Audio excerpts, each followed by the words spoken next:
I'm Alex. I'm James. And I'm Josh. We're the Ragamuffins, and this is our preview for Bloodstock Festival 2023.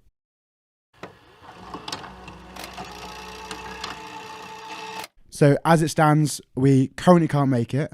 However, there is a fantastic lineup here. Gutted. So we're going to give you a little recommendation of some of the bands that, if we were going, we'd absolutely love to see. I just want to say as well that if you're sitting at home and you're watching this and we mention every band, you're like, yeah, duh, obviously. Well, the thing is, if you know every band that we mention here, that's absolutely fine. But just like, We just want to get hyped. Get excited. Yeah, you know? Come on. A great year this year, isn't it? BOA. So, yeah. I mean, kick us off. What are you thinking? Well, on the Friday, we have Street Soldier. So Street Soldier, I will actually put my hands up and say, when I was first made aware of Street Soldier, I actually thought it was like a parody band. Piss take, yeah. But actually, as it turns out, it's deadly serious and actually really cool, to be honest.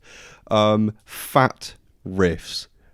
I mean, we're talking, if you're not standing there spin kicking someone's nan, then I don't know, you're not doing it right. Slam City, baby. Slam City, baby. So Street Soldier is probably where I'd be starting my day. And then it moves on, I'd see a band called Wolf Bastard.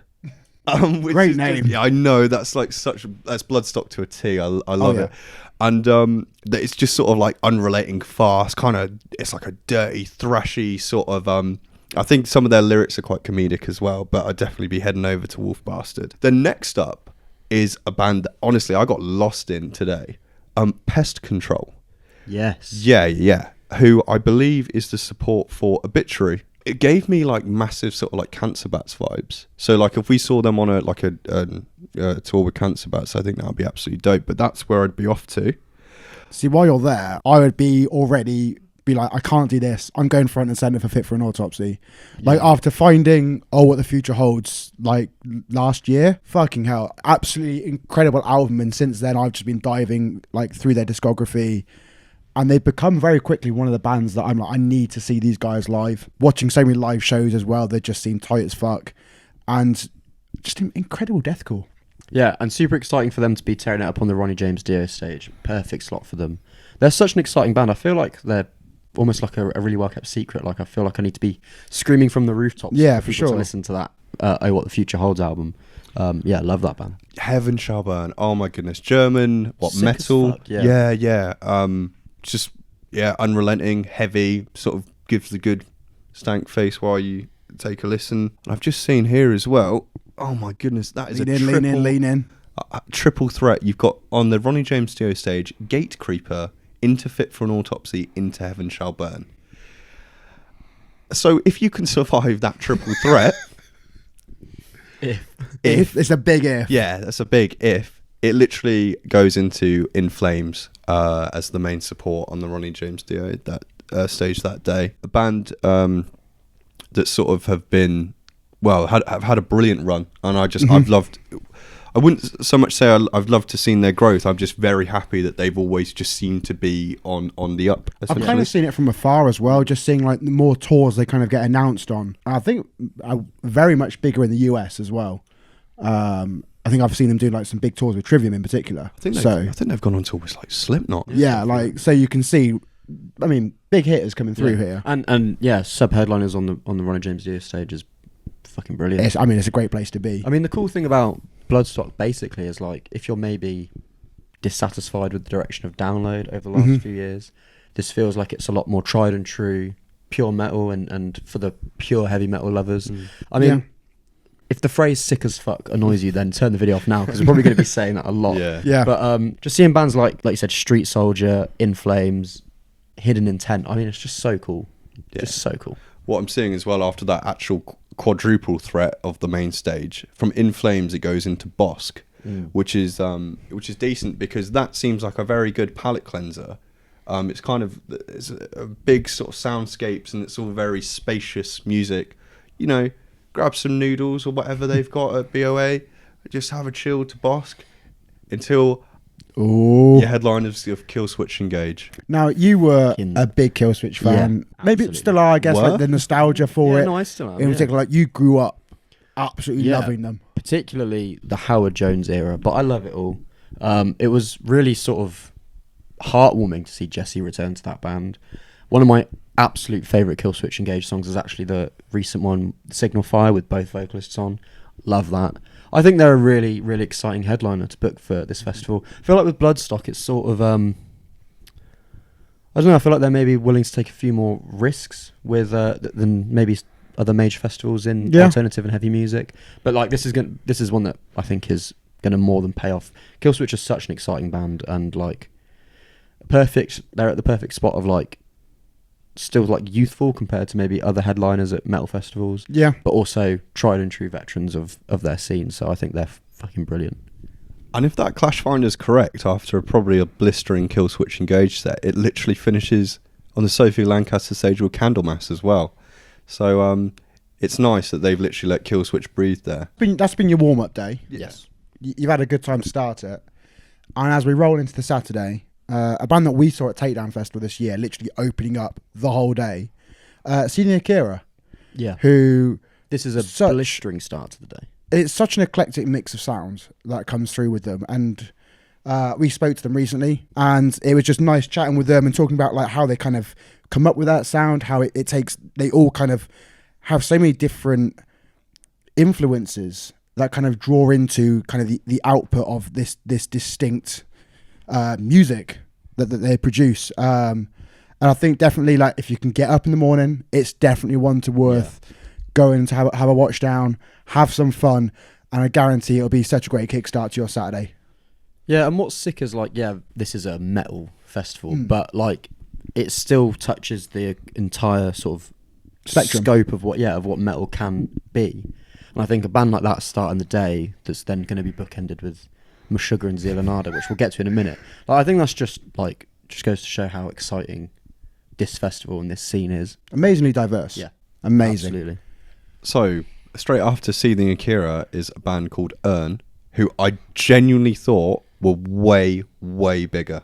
Really. And I was quite surprised with their monthly streams, with the quality of music that they are producing. So exciting to see where they go, and very sad that we're not going to be there to catch them. And then straight after that, we've got... this is what I like about Bloodstock as well. The bookers have like a relatively good sense of humour in some ways. They know their audience.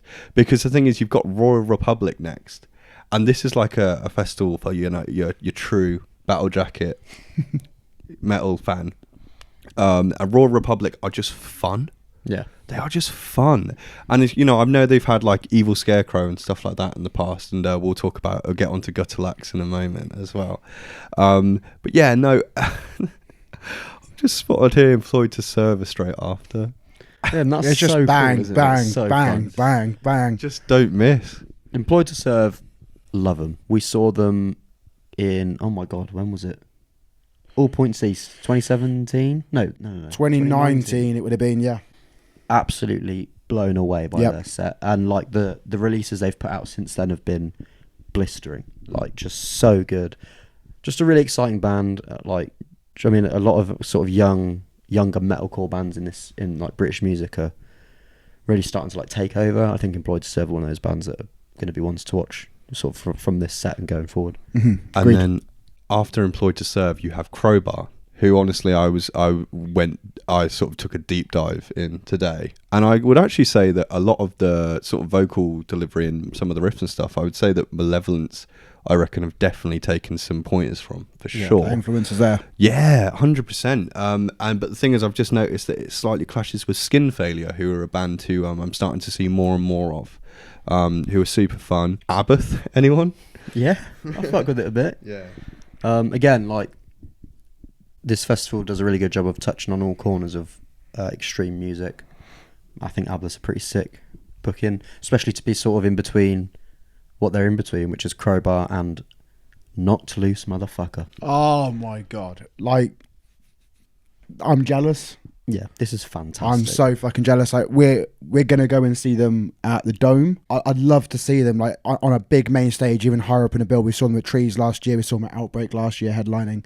To see them again, kind of getting this constant recognition now, and as they're blowing up even more.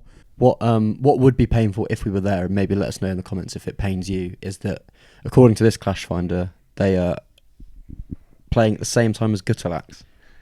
Josh. So, Gutterlax, if you're not familiar, they are like a grindcore band with vocals that I honestly could not explain, could not try to emulate. It might be one of those things where we implore you to just pause the video, check out. I think their top song on Spotify is only about a minute long. You've either got Knock Loose or Gutterlax, so I don't know. You decide. Make your choice. Yeah, I've also just noticed as well. I think Abarth. Oh my god, the metal community is coming for us, boys. Is clashing with Casket Feeder, who are sort of like a more like a hardcore band who sort of lean more into sort of like the darker sound, sort of like Harriet and stuff. So yeah, check them out on the Sophie Lancaster stage if you're not seeing ABBA. Imagine if it was ABBA at Bloodstock. Yeah. Oh my god, please. ABBA experience. Before we get to the headliners, Triptychon performing Celtic Frost is very, very exciting. Yeah. I mean, you just don't even, like, it never crosses my brain that the chance to hear Celtic Frost songs live could be a thing. And that's just such a unique and, like, really exciting booking. I wish I was there. I would hope that, I mean, either way, whatever happens there, really cool. I would hope they'd also play a few Triptychon songs. Yeah. So I would hope, yeah. Then it's Miss Sugar time after them. Miss Sugar. What a Um, brilliant headliner. Quite a band that I'm kind of like slowly over time listening to more and more and getting into. Because it's one of those bands I find that some of your favourite musicians always kind of cite them as a great band they listen to. And so you're like, yeah, I trust them. Let me go check it out. And then you realise you've been missing out on something. It's going to be a strong way to end. And then again, having that placement there of letting them breathe as a headliner and then having Zeal and Ardour afterwards. You can tell that Bloodstock are, if this is all true again by the Clash Finder, Bloodstock are really thinking about the people attending the festival, the timings, wanting to make sure that people can spend the time and enjoy both sets of that. They can have that time to run over from the Ronnie James Dio stage to the Safer Lancaster stage and watch both sets in full and have that time there. Which, you know, when the festival cares about the people attending. Well, also, Bloodstock veterans, let us know in the comments maybe. What's it like to sort of go from the, I guess, main stage headliner to then a second stage for a band afterwards? Because that is a really unique thing that I've not experienced at a festival before. But again, it's a really exciting thing because you can maybe, you know, the big crowd will be there for Meshuggah, but and then if you're still up for a bit more music, head over to the Sophie Lancaster stage. Zeal and Ardour's brilliant. Great booking. So good. I would really love to see them live. They're such an exciting band. They are, and it's all very different. Yeah. I find like across their whole sort of spectrum in music. Yeah, no, I got proper hooked by Zeal and Ardour's latest album, self-titled one. It's absolutely fantastic. I would really love to see it live. And the few clips I have seen of them live, it's a really captivating experience. So if we head on over to the Sunday, I think I'd probably start the day with All Hail the Yeti, which is a band from California who I also thought was wildly bigger, but that's the exciting thing about them. Yeah, we were listening to them today just before we started this preview, and like, wouldn't you say it kind of encapsulates, it's kind of like sludgy, kind of, it incorporates Sludge a lot of things. metalcore. Sludge, Yeah, metalcore, metalcore. yeah. It almost, at points, it sounded like Alexis on Fire, which was really cool. I definitely, that's a great way to start a Sunday. And a great dynamic between the different vocal performances there. Really something that melds together really nicely. And then next I'd be over to see Tuskar. And then, oh my goodness, this is very cool. Oh, so Ugly Kid Joe clashes a little bit with Invisions. But, We saw them supporting Ocean's 8 Alaska last September, and They were I brilliant. think just stood there watching in awe, and they put on such a fantastic performance during then. Being on my radar, I think there was someone who even commented on that vlog being like, yeah, go and check out the latest album and stuff like that. And I went back and listened to it, and shit, yeah, I was blown away by it. And it's definitely a band that I think are becoming more notable. And then after that, you've got the choice between Sepultura and Church of the Cosmic Skull, which actually for me, I would find a little bit tough, and I might have even probably gone between the two. Yeah, I think so. I think Sepultura is really sick. Halloween as well. It's just cool. It's just cool to be able to have the chance. I know we're not going, but it's cool for Bloodstock goers to be able to see bands like that. I just think it's really sick. I find this King 810 placement quite interesting. I find it very interesting. Because us as maybe slightly older fans, I don't know where you sit on it, we kind of listen much more to Memoirs of a Murderer, Liberty More. After that, album 3, it didn't. They've got a developing sound. You can hear that through their music. it didn't really kind of keep me engaged as much. And so I've kind of felt like I've been out of the loop with King 810. And seeing they've been doing like the tours recently with like 1056 and Alpha Wolf, they've had a pretty, I don't know if they were headlining it, to be honest, but it seems like they've become bigger than maybe I'm aware of. And seeing them in this kind of position, it's kind of shocked me a little bit. They're no longer on Roadrunner. So it's perhaps there's not a major label maybe pushing them towards, freedom of sound. Yeah. Well, no, but also just when there's a band on a major label, I guess you're seeing them more. You're seeing them in magazines. You're seeing them pushed a bit more. Whereas, yeah, you got to fight a bit harder when you're an independent band, especially putting out the sort of music that they do. That's brutally honest about the lives and the world that they come from. That it's not necessarily accessible or like radio friendly. No. But their latest EP that they dropped a while back was really cool, and it sort of hooked me back in again. Okay. And I think this is a really interesting spot for them to be in. I would love more than anything to see what sort of crowd size they pull. I think it would actually be massive, Yeah. First 2 King 810 albums. Oh, amazing. Brilliant. Absolutely phenomenal. Yeah, and it's cool to see them. I think they're like co-headlining or maybe second from top on the Impericon Never Say Die tour that's coming up. Fuck. Oh, cool. Which is so exciting. Who's headlining? I think it might be a band called Nasty. Oh, yeah, man. They're heavy as fuck. Yeah. I think I've caught them before. They are awesome. I think they're like so- German, maybe. Yes, I think so.